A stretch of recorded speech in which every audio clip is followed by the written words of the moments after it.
gyobeera musango okutuula ne General Salim Saleh eyabalwanirira Luweero n'agoba eyali asaanyizaawo obwakabaka. Gyobeera musango gwa Naggomola okutuula n'omuntu afudde Nakaseke kati okufuuka site erina industrial park eringa eya wano. Meeting eyo sinze nagisaba era teyabadde meeting yange. Waliwo omukulembeze yali musirikale, yali muyeekera, veteran we Yeteso bamuyita Fred Oyonga. Nagenda mu lukiiko n'asituka n'agamba, gwe Mao oli mu gavumenti otuula ne General Saleh, bulijjo tulaba abantu babagabira tractor, babagabira ente, embuzi na buli kimu. Ffe lwaki ebintu ebyo tetubifuna? Twagala otegeke tugende tusinkane General Saleh, ffe ebyaffe tubimubuulire. Ze nenkola meeting mu maka gaffe eggulu era ensonga bazoogedde. Naye bakali lugambo bano aba CBS nga bulijjo we bakola, balunga omunnyo, binzaali n'ebyobulimba. Bumawo atutte abalonzi ba DP ewasale, Saleh abagabire sente basobole okumulonda. Bannaffe, omuntu yenna yawulidde ebigambo byange nayogedde kaati ti omuntu yenna aze wano ng'alowooza aze kufuna sente ogenda kuswala, kubanga tewali sente z'ogenda kufuna wano. Tukoze kyonna ekisoboka okufunira abantu entambula. Ze ne mukyala wange twa sente okusobola okugabula abazze, n'embuzi ne takiz 2, takiz zabadde 3. Emu nno Mwesigwa ye yagituwa, twali tugikuumye, eyo nayo yafuuse saddaaka.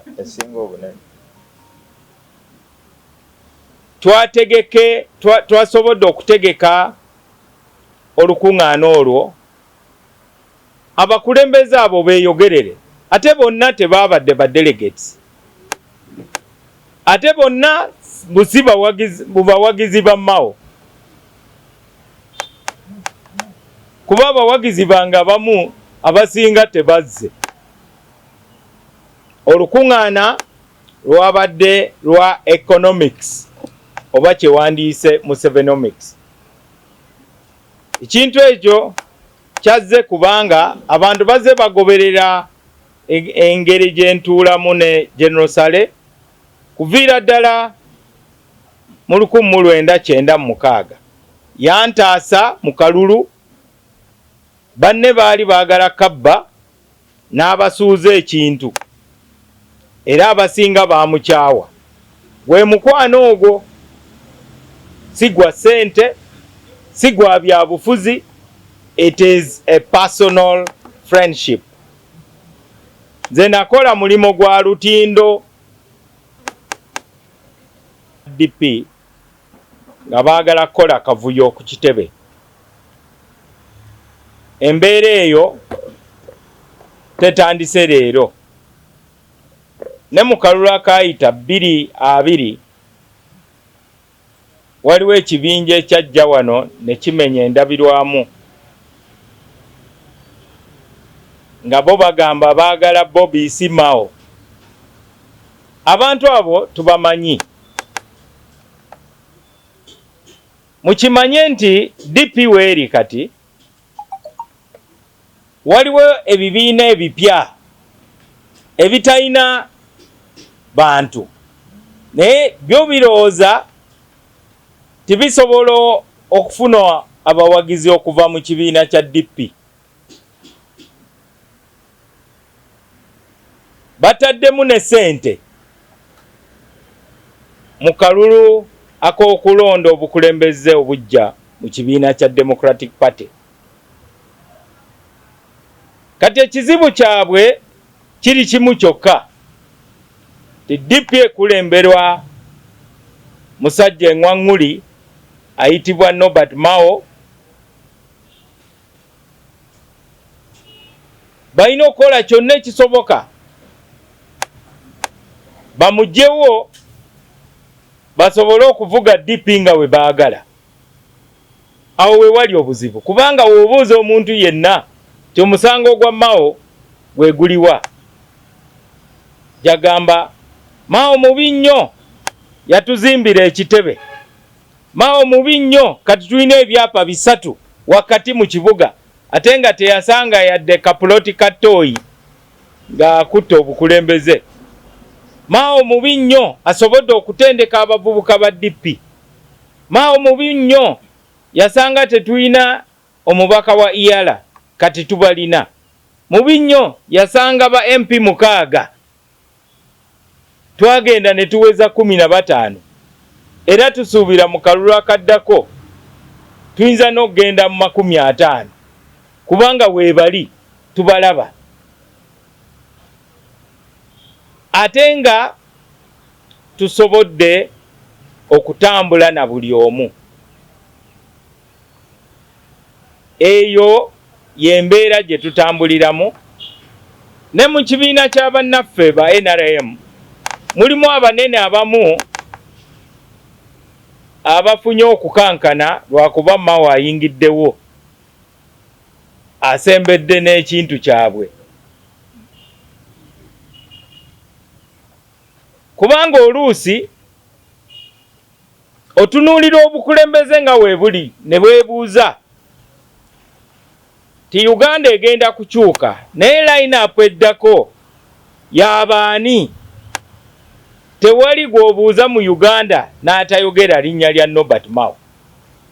Kati ekyo kireesa akazigizigi ne mu kibiina ky'abannaffe ki NRM. Nga bulijjo bo basazeewo okuyingiza ebisawo bya ssente. Mu kalulu kano DP erabye ssente zeetalabangako mu myaka gino 7. Waliwo abanene mu NRM abakankana lwa Mao, kati bo balooza ekinaabataasa kukakanya Mao nga bamugobye ku bukulembeze bwa Democratic Party. Ekitasoboka nno mu mbeera gye tulimu. Bano abantu abazze okutiisatiisa wano ku kitebe, nze nabadde njagala kujja naye bannange ne bagamba togendayo. Nze nabadde njagala kujja era mulabye size na bakuumi bange abangi bentambula nabo. Jagadde nzije wano ndaba omuntu mu maaso ge, oba nkuba oluyi oba nkuba kibooko, sijja kudduka, njagala yankube ndabe nga ekyo kye kinamuleetera otulo oba kinaayingiza ssente mu nsawo ye, naye kyemmanyi tebayinza kikola. Njagadde nzijje wano sobole okugumya ba delegates ba DP. Tukoze kyonna ekisoboka mu mbeera yonna, kuba bannaffe ababadde batuwa ssente, abazungu, aba IRI, Conrad Adenauer, aba Westminster Foundation n'abalala, nabo tebali bulungi nnyo. Naye twagala kakasa ti ng'oli delegate wa DP ojja kufuna aw'okusula, entambula ojja kufuna, ebyokulya ojja kufuna, tojja kukwata mu nsawo yo ti okozese ssente zo osobole okubeera mu delegates conference. Ekyo tukikusuubiza, tojja kubonaabona. Ate mwe ba delegates muli ba delegates ba kibiina, temuli ba delegates ba muntu yenna, temuli ba delegates ba Mao, temuli ba delegates ba beesimbyewo abalala, muli ba delegates ba DP. DP eteeseteese okubalabirira kyekikulu. Ekyokubiri, security ejja kubeera gulugulu. Bw'atalina bbaluwa ya Secretary General ekuyita, ojja kusigala ku luguudo olugwende Bushenyi, kuba awo woowetera ogenda ku Asama Resort. Abamu tuyinza n'okubalindira erya Ntonde, muleme kwonoona amafuta gammwe. Tubagambirewo nti lwaki mwonoona amafuta? Kubanga twagala ba delegates bennyini bateese mu mirembe ate balonde mu mirembe. Tewajja kubaawo omuntu yenna anaaleeta akavuyo konna. Ekyo nakisuubiza bannaddipi mu 2020 lwe twali wano nga NEC. Bannaffe abamu ne bajja wano ne bamenya amadinisa ne batuggyako entebe mwe twali tutudde. Nzekka nze nasigala mu ntebe. Oluvannyuma olukiiko ne lugoba Sulaiman Kidandala olw'embeera eyo.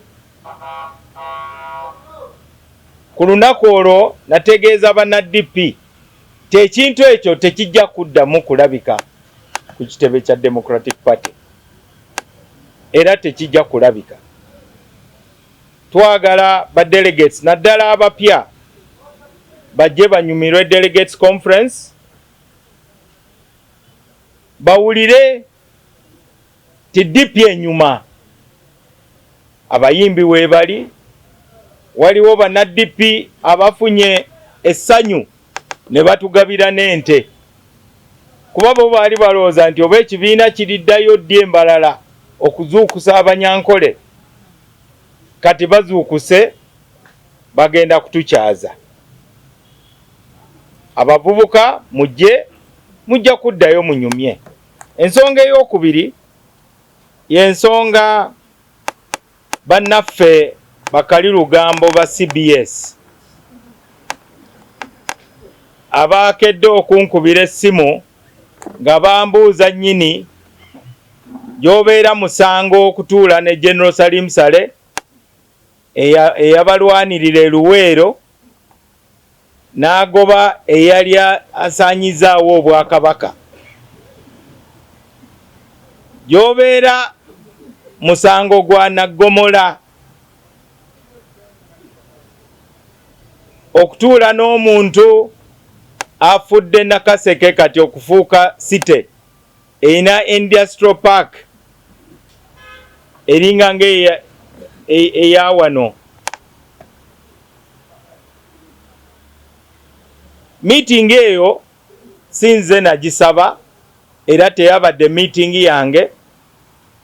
Waliwo omukulembeze yali musirikale, yali muyeekera, veteran we Yeteso bamuyita Fred Oyonga. Nagenda mu lukiiko n'asituka n'agamba, gwe Mao oli mu gavumenti otuula ne General Saleh, bulijjo tulaba abantu babagabira tractor, babagabira ente, embuzi na buli kimu. Ffe lwaki ebintu ebyo tetubifuna? Twagala otegeke tugende tusinkane General Saleh, ffe ebyaffe tubimubuulire. Ze nenkola meeting mu maka gaffe eggulu, era ensonga bazoogedde. Naye bakali lugambo bano aba CBS nga bulijjo we bakola, balunga omunnyo, binzaali n'ebyobulimba. Bumawo atutte abalonzi ba DP ewa Saleh abagabire sente basobole okumulonda. Bannaffe, omuntu yenna yawulidde ebigambo byange nayogedde kaati ti omuntu yenna aze wano ng'alowooza aze kufuna sente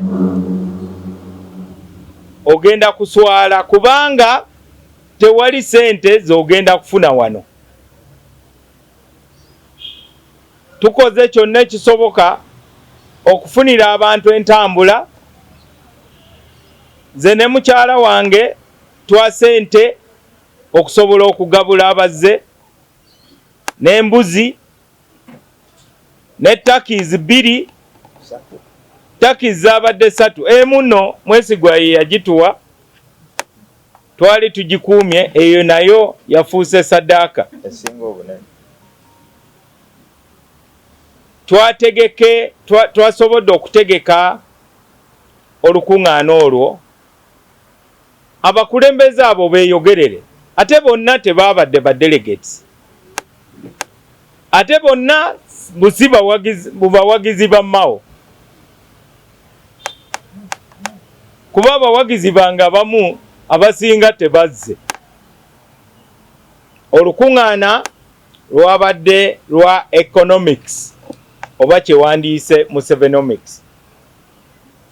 Ekintu ekyo kyazze kubanga abantu bazze bagoberera engeri gyentuulamu ne General Sale kuviira ddala mu 1996 yantaasa mu kalulu banne baali baagala kabba n'abasuuza ekintu era abasinga baamukyawa. Gwe mukwano ogwo sigwa sente sigwa byabufuzi, it is a personal friendship. Nze nakola mulimo gwa lutindo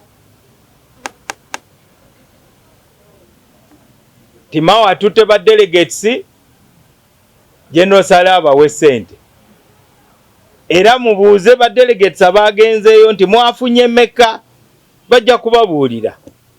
Abafuna sente mubamanyi abayimbi abantu we batyo. Simanyi buli asinkana omukulu oyo simanyi embeera ebeerawo naye nga meeting eno ebadde ku nsonga ya nkulakulana era si ye meeting egenda okusembayo wajja kubeerawo meetings endala kubanga naffe tuli bannayuganda naffe twagala tufunemu mu gavumenti yaffe eno ey'abannayuganda basobola okutumma emirimu egy'ebyobufuzi naye gavumenti teyinza kutumma opportunities z'enkulakulana. Ensonga ey'okusatu gye ndowooza nti eyaleetedde bannaffe abamu okujja okulumba ekitebe ne Kerere mu kuwogana bubeekalakaasa ndowooza ya mukwano gwaffe omubaka waffe owa Bukoto South manya Bukoto Central eyali yeesowoddeyo ng'ayagala kuvuganya ku bwa president. Okuvuganya ku bwa president olina okugoberera amateeka. Constitution ya DP egamba okuvuganya olina kubanga obadde active member okumala emyaka 10. Ate teeka eryo likwata buli omu, yakwata ne mukwano gwange muto wange Mbidde. Mbidde yali ayagala kwesimbawo ku bwa vice president w'ekibiina kya DP n'anoonya n'akalulu ng'atambula eggwanga lyonna agenda sinkana ba delegates okutuuka Embaale ne bamukuba stop tisebo wano toyitawo. Yaleeta n'abantu abakuba eŋŋuumi eyatambuza emirimu gy'okulonda ne bamuggyako akazindaalo. Naye woogezaako okumenya amateeka ge gajja okumenya. We yalaba ekitangaala embeera n'ekakkana ne tukkiriza nti afune ekifo ekirala ekya National Legal Advisor. Era ekyo kyamuyamba nnyo abantu ne balaba obusobozi bwe. Kati munnaffe omubaka wa Bukoto Central nze namulabula ate akutemyako oyagala wambazi namulabula mu lukuŋŋaana lw'Soroti ne mugamba ssebo nkuwulira ovuuma naye tosimbula.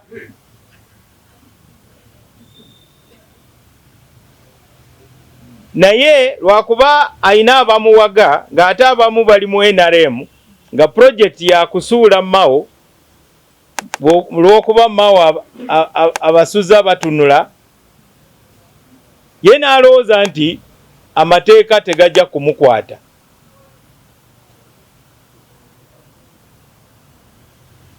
Namulabula namugamba nti ssebo soma ssemateeka. Ate n'ekirala obukulembeze bwa DP tebuli awo nti bwakuwamba naddala ku levo y'obwa pulezidenti. Ekifo ekyo Katonda akirimu.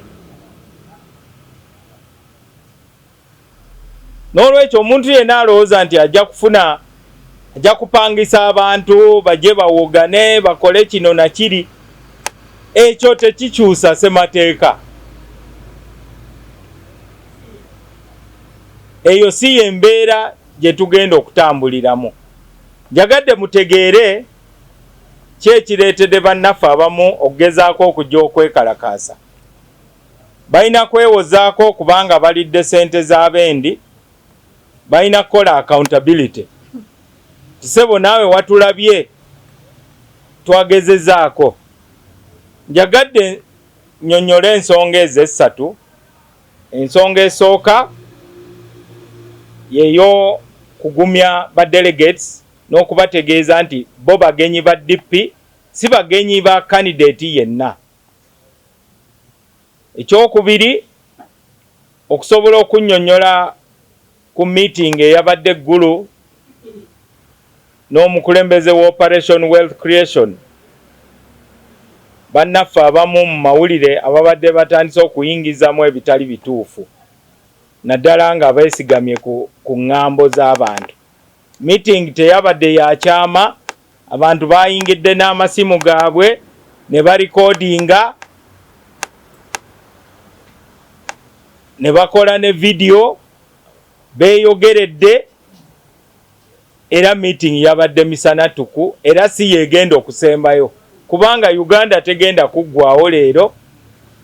Naye kanjogere nga Kalanzi, gavumenti eddako ejja kubeera gavumenti ya bibiina byonna.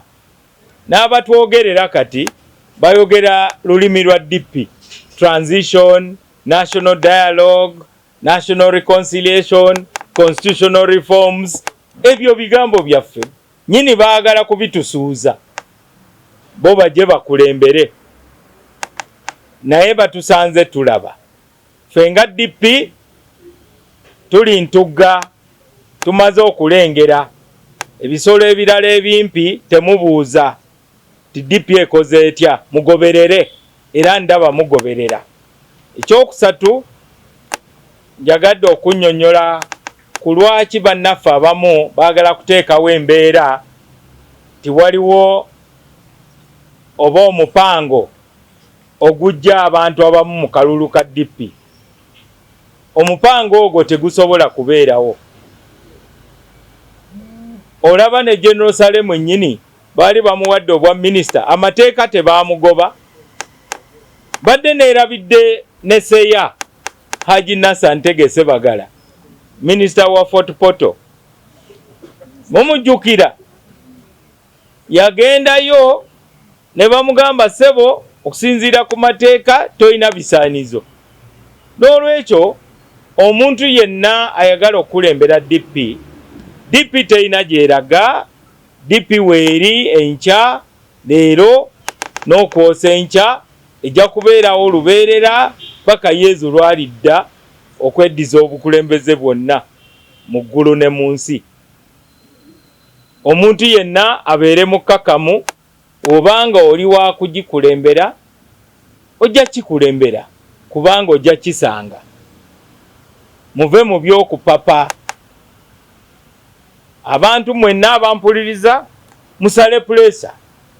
Delegates conference egenda kubaawo mu mirembe, ejja kuyitawo enjuba ejja kubanga era eva buvanjuba ng'edda bugwanjuba. Obanga olina by'olina era ojja kubisigaza. Obanga tobiina n'enkeera ojja kubanga tobiina. Obanga oli muwanvu ojja kusigala ng'oli muwanvu. Obanga oli mumpi ojja kusigala ng'oli mumpi. Naye ekigenda okukyuka, bannaddipi bennyini bagenda kuddamu okwagala ekibiina kyabwe kubanga bajja kukakasa ti ddala kisobola okuyimirirawo mu mbeera yonna. Juzi twayaniriza abantu 152 nga bavudde mu bibiina ebyenjawulo beesoze Democratic Party. Ne twaniriza ne bakansala 5 ku level ya district, sitting councillors. Ne twaniriza ne flag bearer wa ANT eyeesimbawo ku bwa parliament. Ekyo kitegeeza ki? Abagamba nti mawase DP mawase. Okay, nsobola okkiriza nti waliwo bye nsobola okutta.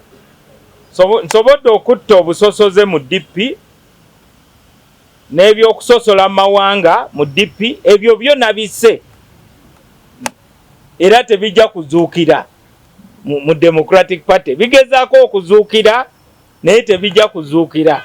Sobodde okutta emirandira gya Kabaka yekka mu Democratic Party era sijja kwetonda ku lwekyo. Abo abagamba simanyi kibiina ky'abajjajja bamanye nti DP eriwo kati. DP ya mulembe guno ogwa Mao, ate DP ey'embeera eno eri mu Uganda kati tuli masaŋŋanzira, tuli ku koona, tulina okubanga tetuddaawo kukaayanira steering ng'ate tuli mu mayengo. Wabaawo ekibuuzo kyonna mu Luganda? Amiina. Kambaddize. We had a national organizing secretary called Sulaiman Chidandala. Instead of working for DP, he registered party members and took the register books to the NUP. Then thereafter he mobilized hooligans and they came here and they were singing Twagala Bobby Simao. And we were surprised that those who claim to be DP, instead, they are interested in supporting a candidate of another party. That's the reason why the National Executive Committee suspended him from that position. This party has a constitution, of course, and the constitution is full of safeguards for members' interests. One of the most important safeguards is democracy, that members should be free to participate in decision making. And when a decision has been taken which you don't like, there are also ways of you expressing your dislike for that decision. And hooliganism is not one of the ways. Unfortunately, Sulaiman Chidandala is now in prison in South Korea because after his political career floundered, he chose another career of human trafficking. So he was arrested by the South Korean authorities. As Minister of Justice, I'm now the one struggling to bring him back to Uganda, because it is the duty of the Uganda government to take care of every citizen. The government does not just take care of good people. The government also takes care of bad people. That's why even when robbers are shot by police, they are rushed to hospital. When you, who is a law-abiding citizen, sometimes the police may not even take you to hospital. So we would like you to understand clearly the role of the state. Politics has a playing field. And political parties are like teams that play. So nobody should tamper with the tournament. Now the people who come here as hooligans, they are spoiling the tournament for nothing really. Like the kind of people who were pouring acid on people in Wakiso just because they were wearing yellow. Why do you pour acid on me? Some of you don't know why I never joined my father's party, UPC. Because when I attended a rally one time, the UPC youth wingers ambushed us and stoned us and beat us. Then I told my father, how do you recruit me by beating me up? So I told him, I'll never join your party. When I joined Makerere, I assured him that I would join DP. So we would like to assure all the delegates of total security. Only those who have the invitation from the National Secretariat to attend the delegates conference will be allowed at the venue. Those who don't have invitations will not be allowed. And every measure will be taken to contain those who have already shown their plans. The Baganda say, ekijomanyi kinyaga bitono. So now that we know the tactics of some people who don't believe in our party and they don't believe in our constitution, we shall be better prepared. This has been a very peaceful place. Even the gate has been open. And when I got the phone call that there were hooligans, I gave orders that the gate should be left open. Because I really want to see someone who wants to come in here and start beating up the president of DP. I want to see that person. I'm really waiting for that person. And that's why I even told my security car, don't come with me. I'm only going to go in my car. I really want to look in the eye that person who believes that the way to solve DP's problems is to beat up Norbert Mao. But the people who were here stopped me. I wanted to come when they were making the noise. They said, don't come. I really wanted to come. Because I don't fight physically, but I fight. So the delegates of DP should be assured that we shall have a delegates conference whose main highlight is really to elect leaders. Some of us are candidates, and there are some interests. The party has some issues, but those issues are supposed to be settled in formal meetings of the party organs. We had a meeting in Soroti of both the National Executive Committee and the National Council. Whatever contentious issues will be resolved in formal meetings.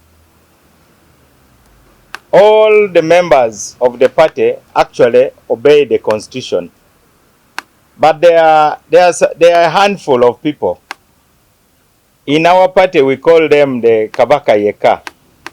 We have Kabaka Yeka elements in the party who are now telling us that we have hijacked their grandfather's party. I thought parties are based on beliefs. It is not based on which tribe you belong to. They call it a Chivina Chavajaja. That the party was sold, but then again they came and got nominated to lead the party. But anyway, the time for comedy is over, and anybody who comes to try comedy in Mbarara will regret. you can quote me on that. That whoever comes to try any comedy in Mbarara will regret, because the party has a constitution. But we have always exercised our powers under the constitution with a lot of restraint.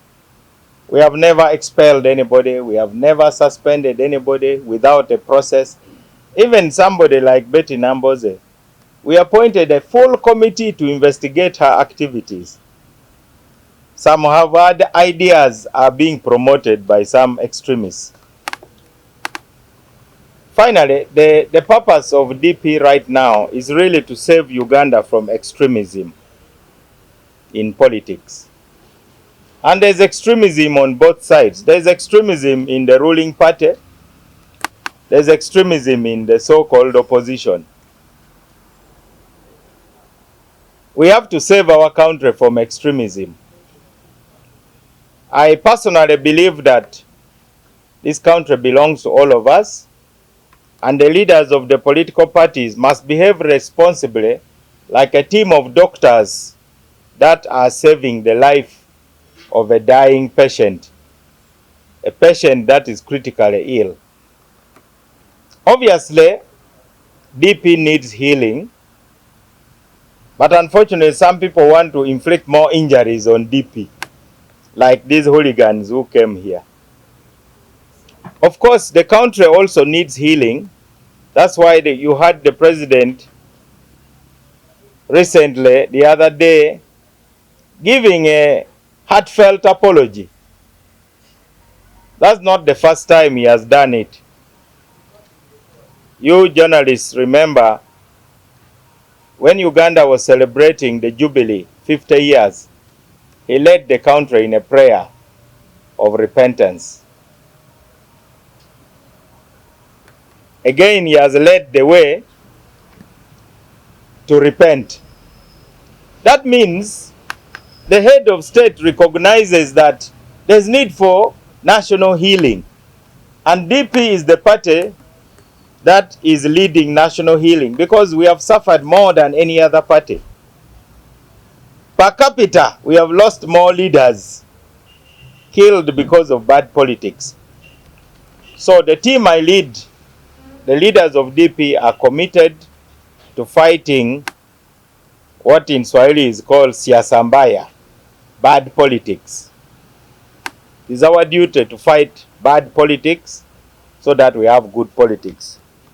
As I talk now, delegates are traveling to Mbarara.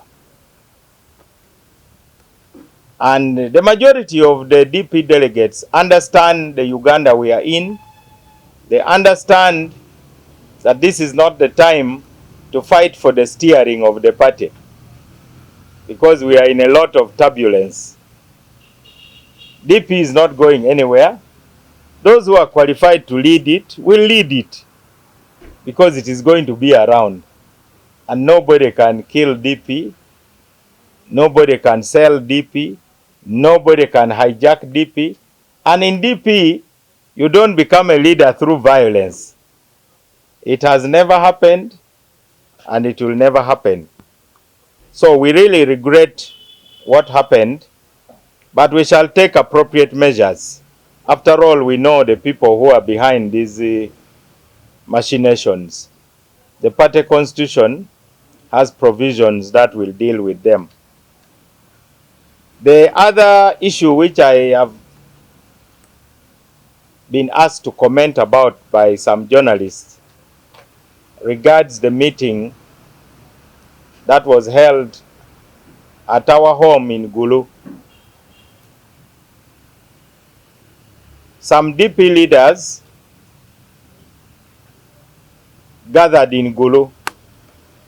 The purpose of the meeting was to meet the chief coordinator of Operation Wealth Creation. That request actually came to me through a military veteran. He's a member of the NEC. He's called Fred Oyonga. He's a veteran of wars, you Ugandans, which we hope you will avoid, because a lot of the young people seem not to know what a war is like. At least us in the north, we know what a war is like. But I think some people are inviting it. And God normally answers prayers. And God may answer your prayers. So this veteran met me when I went to consult delegates in Iganga. And then he told me, you are our leader, you are also a minister in the government. We are seeing the president moving around the country, talking about government programs. People are receiving seeds, cows, goats, they are receiving tractors. Are we DPs not citizens of Uganda? Are we not also supposed to receive those things? We want to meet the chief coordinator of Operation Wealth Creation and talk to him. And we know he's your friend. That I won't deny. We have a personal friendship with the chief coordinator of Operation Wealth Creation, a friendship which dates back to 1996, when he prevented rigging. There was an attempt to rig some votes in an election where I was a candidate.